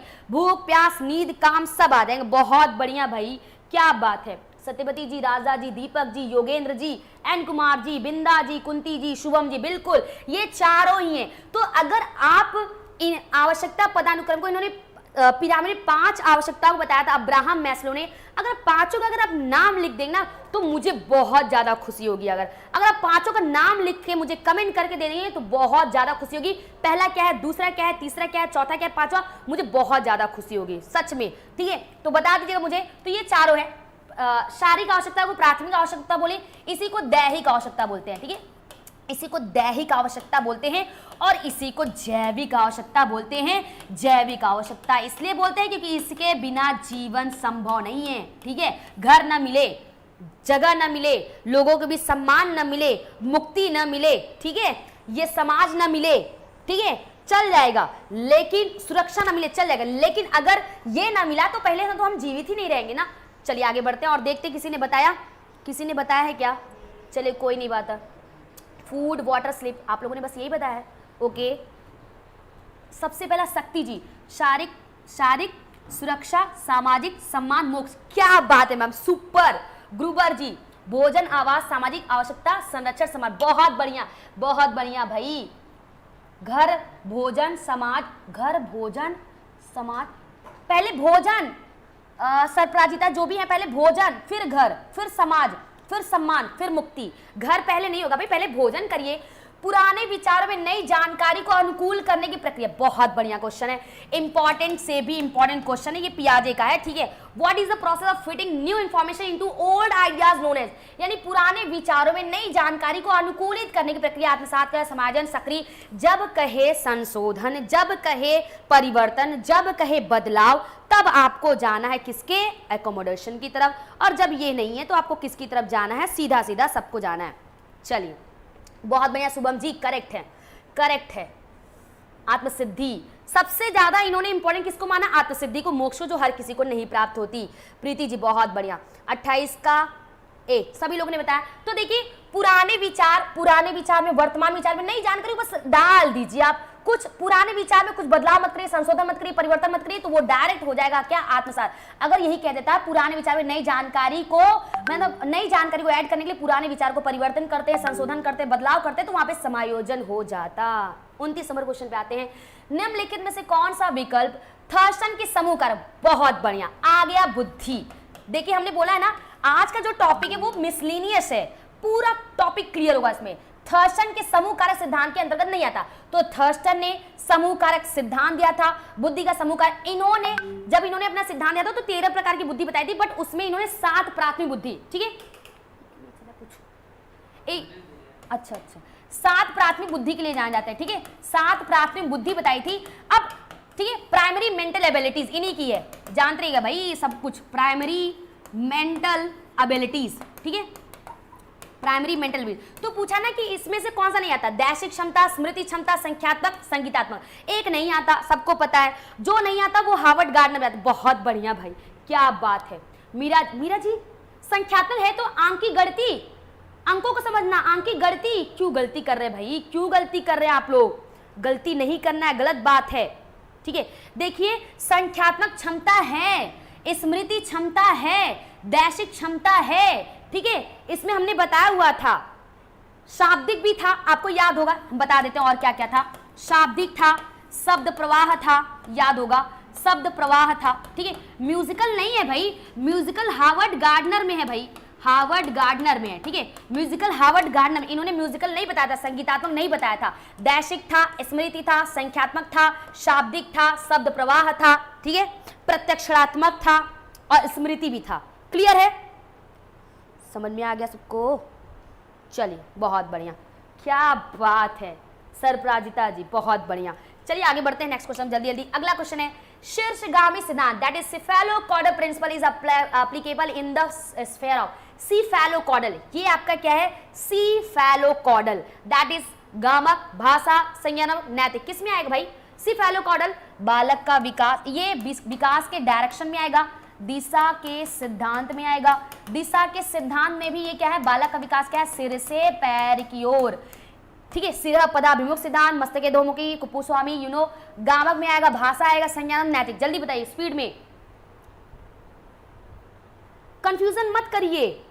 इतने अच्छे से आपको इतने अच्छे से हर चीजें बार बार हम रटवाते क्यों हैं, रटवाने को निगेटिव मत लीजिएगा, हम इतनी चीजों को हम आपको बताते क्यों हैं, ताकि आप हर चीज को सीखें, कोई गलती ना हो आपसे, बस हम ये चाहते हैं। बहुत बढ़िया। ये गामक में आएगा, किस में आएगा, बालक पहले सिर उठाता है, फिर बैठता है, फिर घुटने बल चलता है, फिर चलना प्रारंभ कर देता है। ये भाषा विकास नहीं है, संज्ञान विकास नहीं है, नैतिक विकास नहीं है। अगले क्वेश्चन की तरफ बढ़ते हैं। देखिए ये सीफेलो शीर्षगामी, दूसरा अधोगामी दैट इज प्रॉक्सिड मॉडिस्टल, पहले हाथ उठाएगा फिर उंगलियों को यूज करेगा, अंत से बाह्य की, ठीक है। 21 नंबर क्वेश्चन पे आते हैं। शिक्षण अधिगम प्रक्रिया के गतिशील दृष्टिकोण का अर्थ है, यानी शिक्षण अधिगम प्रक्रिया में अगर जो कह सकते हैं एक्टिविटीज अप्रोच, यानी गतिशील दृष्टिकोण यहाँ पे अपनाया जा रहा है। द डायनामिक अप्रोच, यहाँ पे क्या है, the dynamic approach to teaching learning process mean, इसका मतलब क्या है, शिक्षण परिवर्तन के लिए खुला होना चाहिए, यानी जो शिक्षण है मतलब शिक्षण परिवर्तन के लिए खुला होना चाहिए, ठीक है। ये बोल रहा है शिक्षण को छात्रों की आवश्यकता के अनुरूप बनाया जाना चाहिए, मतलब शिक्षण परिवर्तन हो चाहिए लेकिन छात्रों की आवश्यकता अनुरूप। लेकिन और भी देख लेते हैं, शिक्षण को अधिगम की गतिविधियों के माध्यम से छात्रों की भागीदारी, ये क्या है, ये गतिशील है ना, गतिशील मतलब एक्टिविटी से हो जाएगा। देखिए ऑप्शन बी है शिक्षण और अधिगम की गतिविधियों के ऑप्शन बी शिक्षण की छात्रों की आवश्यकता के अनुरूप बनाना चाहिए, तो ये मनोवैज्ञानिक में चला जाएगा। यहाँ गतिविधि बोला ना, एक्टिविटी हो रहा है, तो देखिएगा ऑप्शन सी क्या कर रहा है, शिक्षण को अधिगम की गतिविधियों के माध्यम से छात्रों की भागीदारी पर जोर देना चाहिए, शिक्षण छात्रों की प्रतिक्रियाओं को ध्यान में रखना चाहिए। पॉजिटिव तो सभी, लेकिन आपको जिस क्वेश्चन से क्वेश्चन दिया उसके संदर्भ में आपको आंसर करना है। 31 नंबर क्वेश्चन, बहुत बढ़िया दीक्षा जी, सब सही जा रहे हैं, बिल्कुल ग्रुबर जी बहुत बढ़िया। आज के क्वेश्चन को जो अटेम्प्ट करेगा यहां से आपको बहुत बेनिफिट होने वाला है। तो बेसिकली क्योंकि ये गतिशील दृष्टिकोण की बात क्या है, तो शिक्षण को, ये भी सही है, शिक्षण छात्रों की आवश्यकता के अनुरूप बनाना चाहिए, ये तो करेक्ट है, लेकिन गतिशील की बात क्या है ना, यानी शिक्षण को अधिगम की गतिविधियों के माध्यम से छात्रों की भागीदारिता पर जोड़े, यानी बच्चे ज्यादा ज्यादा पार्टिसिपेट करें, ये डायनामिक अप्रोच में चला जाएगा। नेक्स्ट क्वेश्चन इज मानसिक छवियों, संकेतों, प्रतीकों, मस्तिष्क उद्दीलन, ब्रेन स्टॉर्मिंग, समस्या समाधान के लिए विचारों को उथल पुथल एकदम भूकंप ला देना की सहायता से समस्या हल करने की प्रक्रिया क्या है, चिंतन है, अभिप्रेरणा है, सृजन है, परिपक्व है। बहुत बढ़िया क्वेश्चन है, क्वेश्चन तो बहुत लाजवाब है, आंसर भी आपका लाजवाब ही आएगा। देखिए सृजन मत लीजिएगा, यहाँ पे छवि और संकेत और प्रतीक भी आ रहे हैं। जब आप मस्तिष्क में कुछ सोचते हैं, सोचना मतलब जब आपके सामने समस्या आती है, समस्या हल करने के आप चिंतन, देखिए अगर आप सिर्फ मस्तिष्क उद्दीलन लेंगे तो सृजन होगा, लेकिन ये सब भी तो है ना, ध्यान रखिएगा। समस्या हल करे, अरे भाई समस्या आती है, समस्या को हल करना क्या कहलाता भाई। देखिए सब लोगों ने सी कह दिया, गलती मत करिए योगेंद्र जी, गलती नहीं। देखिए क्वेश्चन क्या कह रहा है, the process of problem solving with the help of mental image, sign, symbol. देखिए बेसिकली क्या है, आप छवि का, संकेत का, प्रतीक, देखिए इतनी सारी चीजें आप निकाल रहे हैं अपने दिमाग में, ये सब ब्रेन स्टॉर्मिंग के पार्ट है। तो की सहायता से समस्या का हल करने की प्रक्रिया चिंतन कहलाती है। क्या है, चिंतन। क्लियर है। अगर ये कहता कि अगर आपके सामने समस्या आ रही, समस्या को आप सृजन तरीके से हल करें तो वहां पे सृजनात्मक हो जाता है। चिंतन is better than other option, ठीक है। चिंतन करना, चिंतन का आधार क्या होता है, चिंतन का, देखिए बहुत ज्यादा चिंतन करना चिंता का रूप ले लेगा, चिंतन नहीं करेंगे तो भी गलत बात है। चिंता इतना करिए जितना आप सह सके, ठीक है। चिंतन तभी करेंगे जब आपके पास समस्या है, कि समस्या नहीं रहेगी तो चिंतन नहीं करेंगे। और दुनिया का ऐसा कोई प्राणी नहीं है जिसके पास समस्या ना हो, चाहे वो कितना बड़ा आदमी हो, चाहे कितना छोटा आदमी हो। छात्रों के सफल अधिगम के लिए सबसे आवश्यक कारक क्या है, आप चाहते हैं बच्चा सफल हो जाए, तो इसके लिए क्या करें, शिक्षार्थी की तत्परता को, शिक्षक की शिक्षण को, विषय की कठिनाई को, कक्षा की अंतःक्रिया, क्लासरूम इंटरेक्शन, ठीक है। बहुत बढ़िया। चलिए, जो आपको पता है छात्र सफल अधिगम के लिए इंपॉर्टेंट छात्र है, सबसे ज्यादा छात्र इंपॉर्टेंट है। विचार उथल पुथल, चिंता चिता समान है जी, एक बिंदु हटाइए, कहानी खत्म। 33 का ए, बहुत बढ़िया बहुत बढ़िया। देखिए देखिए शिक्षक का शिक्षण विषय, देखिए आपके मन में आ सकता है कक्षा की अंतःक्रिया। कक्षा की अंतःक्रिया तब होगी जब बच्चा तत्पर होगा, तत्परता रुचि को जन्म देगी। जब बच्चे की रुचि होगी तो छात्र सफल होगा। और आपको पता है आधुनिक मनोविज्ञान क्या है, छात्र केंद्रित है। आधुनिक मनोविज्ञान क्या है, छात्र केंद्रित है। तो शिक्षार्थी की तत्परता ये ज्यादा इंपॉर्टेंट, कक्षा की अंतःक्रिया ज्यादा इंपॉर्टेंट क्या हो जाएगा, रेडीनेस ऑफ लर्नर, जो कि हमारे थांडाई के सिद्धांत में आएंगे। बच्चे अपनी पढ़ाई के लिए आंतरिक रूप से अभिप्रेरित होते हैं, बिल्कुल आंतरिक रूप से अभिप्रेरणा, बाह्य रूप से प्रेरणा, धन के लिए, फर्स्ट सेकंड पोजीशन आने के लिए, टीचर से चॉकलेट पाने के लिए, ठीक है, अपना नाम ऊंचा करने के लिए। अगर आप पढ़ते हो तो वो तो आपके बाह्य परिणाम चला जाएगा। तो बच्चे अपनी पढ़ाई के लिए आंतरिक इंटरनल मोटिवेट होते हैं। कब होंगे, दंड और पुरस्कार पर बल दिया जाएगा तब। क्या दंड और पुरस्कार इंटरनल मोटिवेशन का एग्जाम्पल है, जरा संभल कर आंसर दीजिएगा। पठन में केवल स्मृति और पुनरावृत्ति पर जोर दिया जाए, ये आपको रटने को बढ़ा रहा है। उनका शैक्षणिक वातावरण उनमें अपनत्व का भाव और उनकी क्रिया शक्ति में तीव्रता। अपनत्व का भाव, क्रिया शक्ति ये बच्चे की स्वयं की है, बच्चे की खुद की है, बाह्य वातावरण की नहीं है। शिक्षक उन्हें आज्ञा पालन करने को उत्साहित करते हैं। शिक्षक आज्ञा पालन करे मतलब ये तो हो गया, शिक्षक कौन से हो जाएंगे भाई, ये निरंकुशवादी शिक्षक हो जाएंगे, मतलब टीचर कहे उनके अनुसार बात, और उच्च स्तरीय मापदंडों पर उनका आकलन करते हैं। तो बताइएगा 34 नंबर क्वेश्चन, बहुत बढ़िया, सब सही जा रहे हैं। जल कुमार जी, मन्ने पटेल जी, सांगू जी, उषा जी, कुसुम जी, अभिशार जी, आत्मा जी, अनुपा जी, ग्रुबर जी, बिल्कुल उनका शैक्षणिक वातावरण उनमें अपनत्व का भाव और उनकी क्रियाशीलता तीव्रता लाता है। यानी अगर उनका शैक्षणिक वातावरण उनमें अपनत्व का भाव और उनकी क्रियाशीलता में अगर तीव्रता लाता है, अगर वो जो शैक्षिक वातावरण है, तो बच्चे आंतरिक रूप से अभिप्रेरित हैं। आंतरिक प्रबल स्थिति एक व्यक्ति को किस विशिष्ट तरीके से कार्य करने के लिए प्रोत्साहित करती है, यानी internal driving state stimulating a person to act and in a specific way. ठीक है, क्या है, जब आंतरिक प्रेरणा होगी तब होगा ऐसा, बाह्य प्रेरणा होगी तब होगा।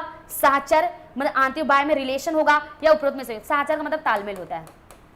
तो बताइएगा भाई जल्दी से, कोलैबोरेशन मतलब एक दूसरे से सीखना हो जाएगा। तो सरल क्वेश्चन है, आंतरिक प्रबल स्थिति एक व्यक्ति के में तब होगी जब वो क्या होगा भाई, इंटरनल क्या होगा, मोटिवेट होगा। बहुत बढ़िया क्वेश्चन है, अभी आगे बढ़िए बस आप लोग, बहुत बढ़िया, सभी लोग सही जा रहे हैं। दैट इज आंतरिक प्रेरणा, इंटरनल मोटिवेशन। ठीक है, चलिए समय आपका कम ही जाएगा भाई, उम्मीद तो यही है। नेक्स्ट क्वेश्चन, प्रत्येक छात्र की अधिगम शैली भिन्न होती, समान होती, अनोखी होती, इनमें से कोई नहीं। जल्दी जल्दी बताइएगा। क्वेश्चन नंबर अगला, प्रत्येक छात्र की अधिगम शैली, हर बच्चा अलग होता है, हमारा मनोविज्ञान कहता है, और हर बच्चा विशिष्ट होता है। जल्दी आंसर करिए।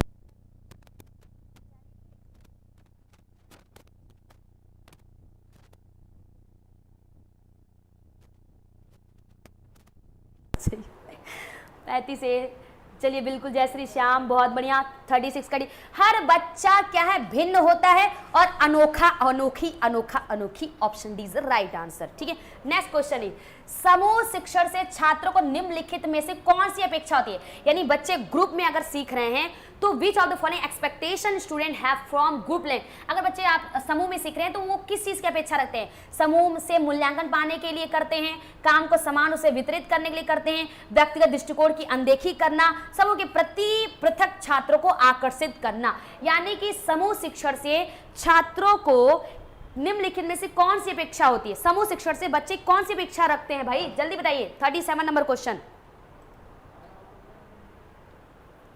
ये क्वेश्चन अच्छा है।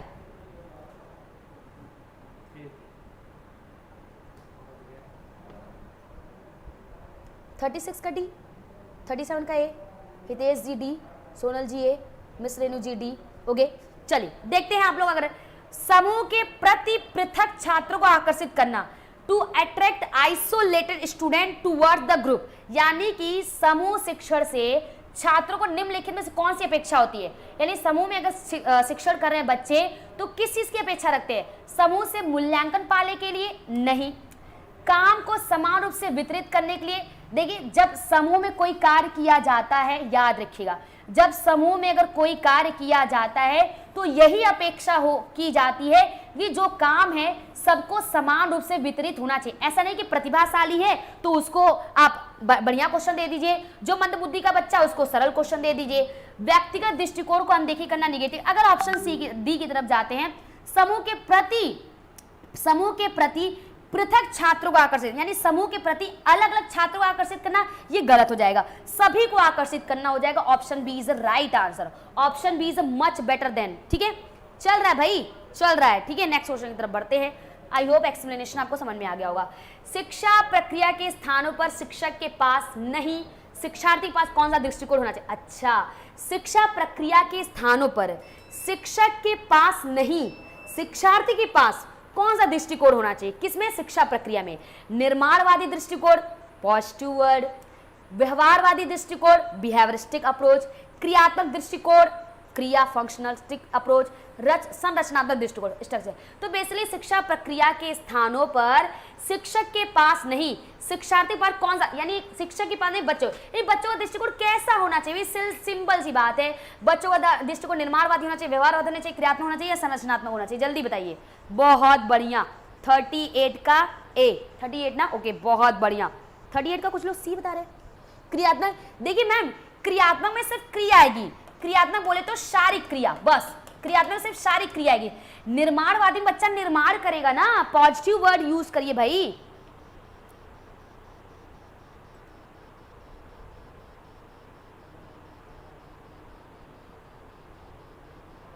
व्यवहार में तो देखिए, व्यवहार में तो सिर्फ अवलोकन आएगा जिसको देखेगा बच्चा, क्रियात्मक में शारीरिक क्रिया आएगी, संरचना में क्या है? स्ट्रक्चर देखा जाएगा। क्या देखा जाएगा? स्ट्रक्चर देखा जाएगा। ठीक है, ओके, अगले क्वेश्चन तक बढ़ते हैं। तो ऑप्शन ए हो जाएगा निर्माणवादी दृष्टिकोण।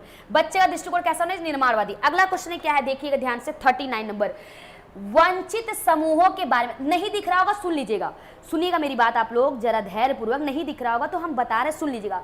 वंचित समूहों के बारे में गहराई से व्याप्त शिक्षक पूर्वाग्रह, मतलब वंचित समूहों के बारे में गहराई से व्याप्त शिक्षक पूर्वाग्रह निम्नलिखित में से किस कक्षा प्रक्रिया के विश्लेषण के माध्यम से अक्सर प्रकट होती है?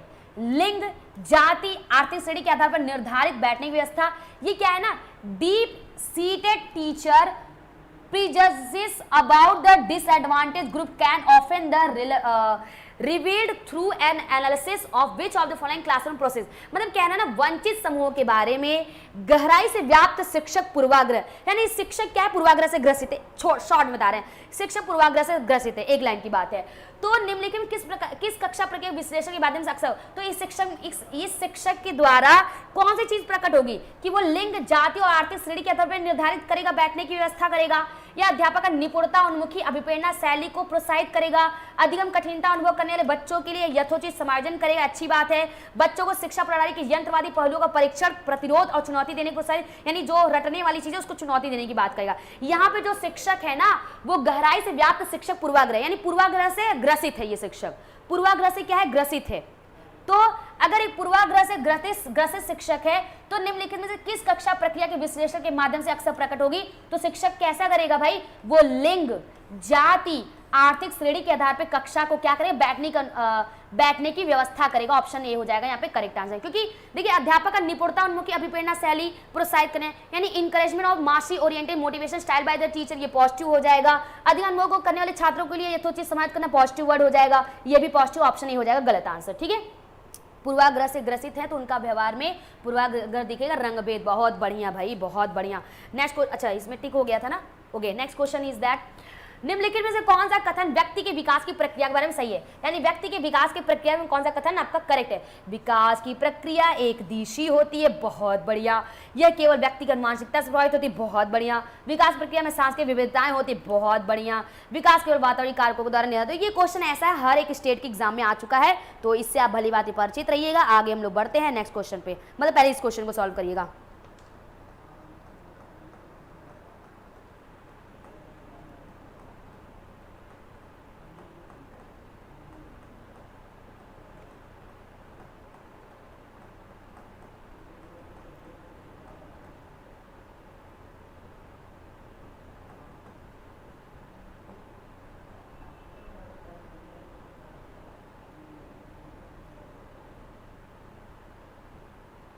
बहुत बढ़िया, सभी लोग करेक्ट है। ये भी गलत, ये भी गलत, क्योंकि ये क्या है? बहुदिशीय है। ये क्या है? बहुदिशीय है। जैसा कि आपको पता है, विकास की प्रक्रिया में सांस्कृतिक विविधताएं होती है, हर बच्चे की संस्कृति अलग अलग होती है। अगला क्वेश्चन है, इंपॉर्टेंट क्वेश्चन है, इंपॉर्टेंट क्वेश्चन, मानदंड संदर्भी परीक्षण, जो क्विज होता है और जो आप परीक्षा करवाते हैं, जो पहले से निर्धारित होता है, उसे ही बोलते हैं क्या, मानदंड संदर्भी परीक्षण। उद्देश्य क्या है, यह पूर्व निर्धारित मानदंडों या अधिगम मानकों के एक निश्चित सेट के विरुद्ध छात्र के प्रदर्शन का आकलन करता है। बिल्कुल सही है। यह उच्च गुणवत्ता की शिक्षा प्रदान करने में एक संगठन के प्रदर्शन और क्षमता के विषय में स्वतंत्र निर्णय प्रदान करने के लिए निर्मित निरीक्षण की व्यवस्थित प्रक्रिया को मापता है। यह कार्यक्रम की गतिविधियों के दौरान कार्यक्रम के महत्व को निर्णय लेने की पद्धति है नहीं, यह संस्था के तहत अपने स्वयं के सिरों के लिए किए गए गुणवत्ता की समीक्षा प्रक्रिया नहीं। भाई आंसर करिएगा जी। इंपॉर्टेंट क्वेश्चन दिख नहीं रहा है। अरे भाई तो हम हैं ना भारती मैम, हम किस लिए हैं, बताने के लिए तो है ना मैम, बताइएगा।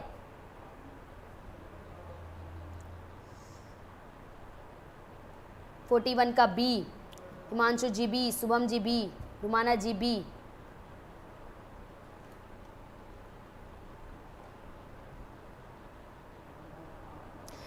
देखिए चलिए पूजा जी लास्ट में बताइएगा, एक्सप्लेन करेंगे, ठीक है। बी बता रहे हैं, आर्यन जी ने बताया हुआ है।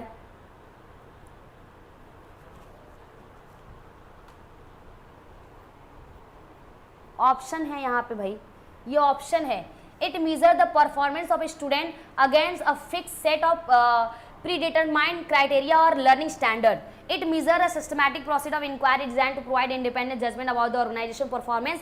देखिए पहली बात, ऑर्गेनाइजेशन परफॉर्मेंस क्यों लेंगे आप इसमें यानी ये उच्च गुणवत्ता की शिक्षा प्रदान करने में एक संगठन के प्रदर्शन और क्षमता के विषय में स्वतंत्र निर्णय प्रदान करने के लिए निर्मित निरीक्षण की व्यवस्थित प्रक्रिया। देखिए मानदंड संदर्भित जो परीक्षण है, जो आप परीक्षा करवाते हैं स्कूल में ना, वही है ये। तो ये बच्चों के प्रदर्शन की परीक्षा करता है ना, ठीक है। आंसर करिएगा।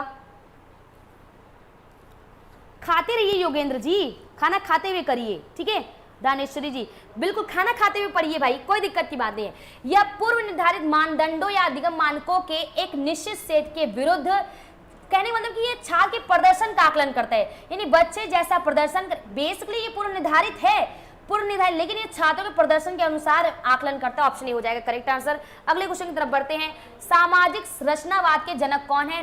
नोवाक, वाइगोस्की, पियाजे, ग्लेजरफील्ड। सामाजिक रचनावाद सबको पता है, सामाजिक वर्ड आ गया, आंसर आपके सामने होगा। जल्दी जल्दी बताइए, आगे बढ़ते हैं, ठीक है। सामाजिक रचनावाद आंसर करिएगा फटाफट सभी लोग।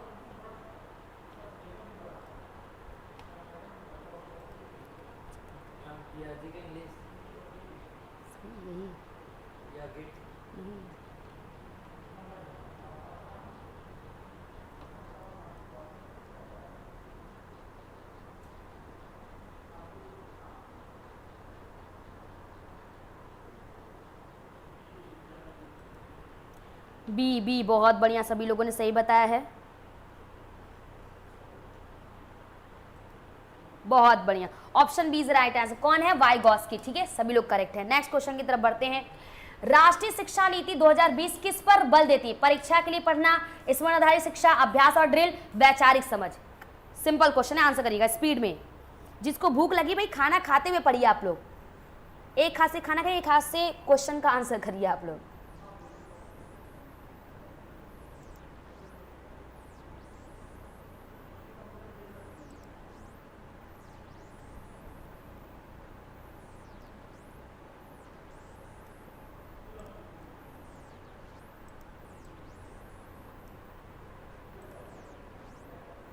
बहुत बढ़िया, सभी लोगों ने सही आंसर दे दिया, करेक्ट है बिल्कुल।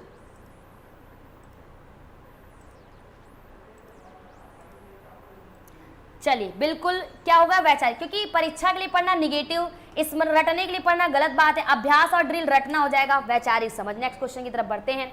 ड्रिल पार्ट का अर्थ है, यानी ड्रिल पार्ट नई चीजें सीखना, याद के तथ्यों को दोहराना, शिक्षार्थियों को सक्रिय रखना, कक्षा को सक्रिय रखना। ड्रिल लेसन मीन्स, जल्दी बताइए। बिल्कुल प्रोवाइड करा जाएगा भाई, क्यों परेशान हो रहे हैं, दिया जाएगा।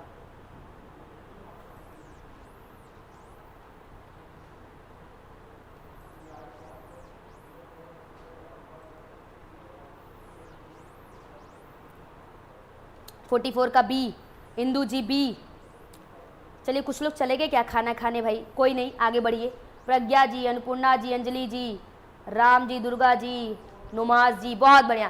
क्या देगा, याद के तथ्यों को दोहराना। बहुत लोग पूछते हैं मैम ड्रिल का मतलब होता है कोई चीज याद के लिए उसको बार बार दोहराई, दैट इज ड्रिल। अगला क्वेश्चन है, मनोविज्ञान की एक शाखा जो यह अध्ययन करती है कि लोग अपने पूरे जीवन काल में शारीरिक, संज्ञानात्मक और सामाजिक रूप से कैसे बदलते हैं, कहलाती है नैदानिक मनोविज्ञान है, परामर्श मनोविज्ञान है, विकासात्मक मनोविज्ञान है, प्रायोगिक मनोविज्ञान है। आंसर करिएगा अगले क्वेश्चन का। अच्छा, योगेंद्र जी को देख के सबको भूख लग रही, मुझे भी यही लग रहा है भाई, मुझे भी यही लग रहा है योगेंद्र जी, सही कह रहे हैं आप लोग। बताइएगा भाई अगले क्वेश्चन 45 नंबर क्वेश्चन, जल्दी जल्दी करिए, जल्दी जल्दी करेंगे, जल्दी जल्दी होगा, ठीक है।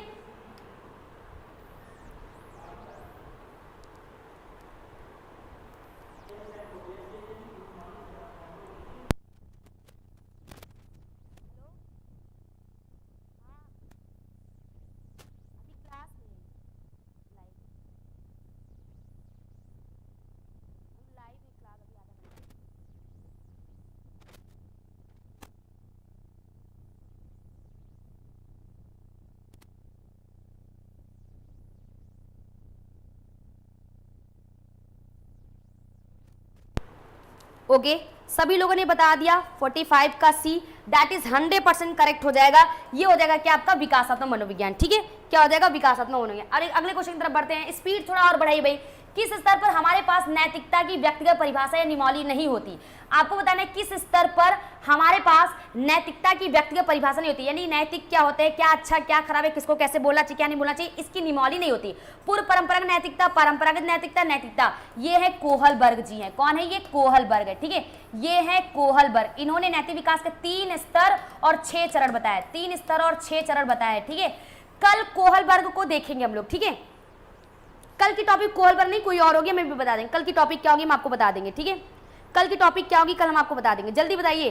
46 नंबर क्वेश्चन का आंसर, बहुत बढ़िया, 46 का सभी लोगों ने बता दिया, ए। बिल्कुल पहले स्तर पे बच्चा दंड और आज्ञा पालन से सीखता है, ये हो जाएगा पूर्व नैतिकता स्तर। पूर्व नैतिकता स्तर में बच्चों को नॉलेज नहीं होता है क्या सही है क्या गलत है, ठीक है, जो जैसा करता है वैसा वो सीखते हैं। अगला है, एक प्रगतिशील कक्षा में निम्नलिखित में से कौन सी मूल्यांकन विधि का इस्तेमाल नहीं होता, यानी which of the following assessment strategy would you not use in a progressive classroom.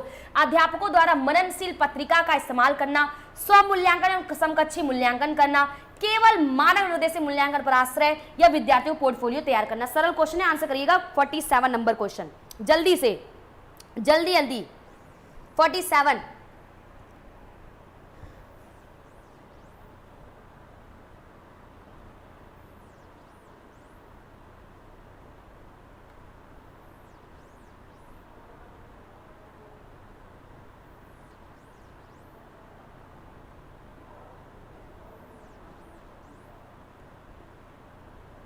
बहुत बढ़िया, सब सही जा रहा है, बिल्कुल केवल मानक निर्देशित मूल्यांकन पर आश्रित होना ये गलत हो जाएगा, ठीक है। अगले क्वेश्चन की तरफ बढ़ते हैं। अगला क्वेश्चन क्या है, परीक्षण और त्रुटि सिद्धांत के मनोवैज्ञानिक सिद्धांत पर आधारित शिक्षण रणनीति का नाम है क्या है, किसका है भाई परीक्षण और त्रुटि।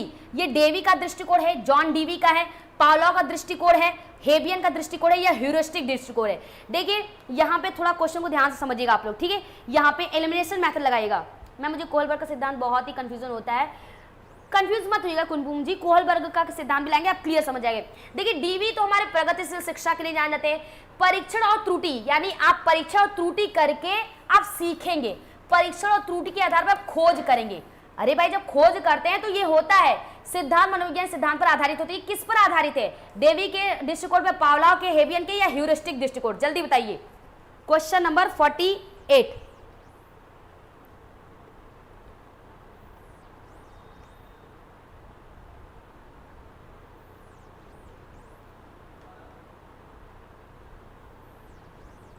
बहुत बढ़िया, 48 का डी, ठीक है, 48 का डी करेक्ट है।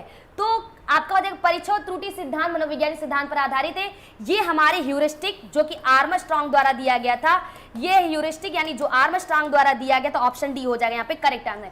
परीक्षा और त्रुटि यानी ह्यूरिस्टिक यानी खोज विधि है जिसमें बताया गया है, आर्मस्ट्रांग द्वारा दिया गया, इनका जो सिद्धांत है वो परीक्षा और त्रुटि पर आधारित है। अगले क्वेश्चन की तरफ बढ़ते हैं, सेकंड लास्ट क्वेश्चन है आज का, संज्ञानात्मक उपलब्धि का निम्नतम स्तर है, ये हमारे हैं, ये हैं ब्लूम जी, ठीक है। कौन है? ब्लूम।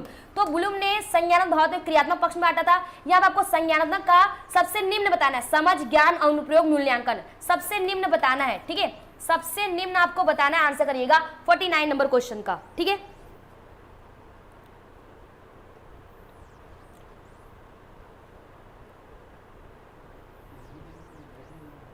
जी अन्वेषण आर्मस्ट्रॉन्ग, बहुत बढ़िया। 49 का बी, बहुत बढ़िया, बहुत बढ़िया। क्या है भाई? ज्ञान है, ठीक है, बोध है, ठीक है, फिर इसके बाद क्या है? अनुप्रयोग है, फिर पहले क्या हो जाएगा? पहले विश्लेषण हो जाएगा, ठीक है, विश्लेषण, फिर संश्लेषण, और फिर आपका क्या हो जाएगा? मूल्यांकन। तो सबसे निम्न स्तर ये क्या है? ये आपका सबसे निम्न है, और मूल्यांकन सबसे उच्च स्तर है, ठीक है। मूल्यांकन देख लीजिए भाई, हमने मूल्यांकन ही लिखा हुआ है, सबसे उच्च स्तर। तो सबसे निम्न स्तर क्या हो जाएगा? ज्ञान हो जाएगा। आज का अंतिम प्रश्न लेते हैं, ठीक है, और जो क्वेश्चन है वो हम कल कराएंगे। आज का अंतिम प्रश्न लेते हैं, निम्नलिखित में से कौन सा बाह्यवर्ती रूप में प्रेरित बच्चों की विशेषता नहीं है? यानी आप लोग को बताना है कौन सा ऐसा बच्चा है जो बाह्य विप्रेरणा से प्रेरित नहीं है, उन्हें अपना काम करने में व्यक्तिगत रुचि होती है, व्यक्तिगत रुचि, आंतरिक अभिप्रेरणा, वे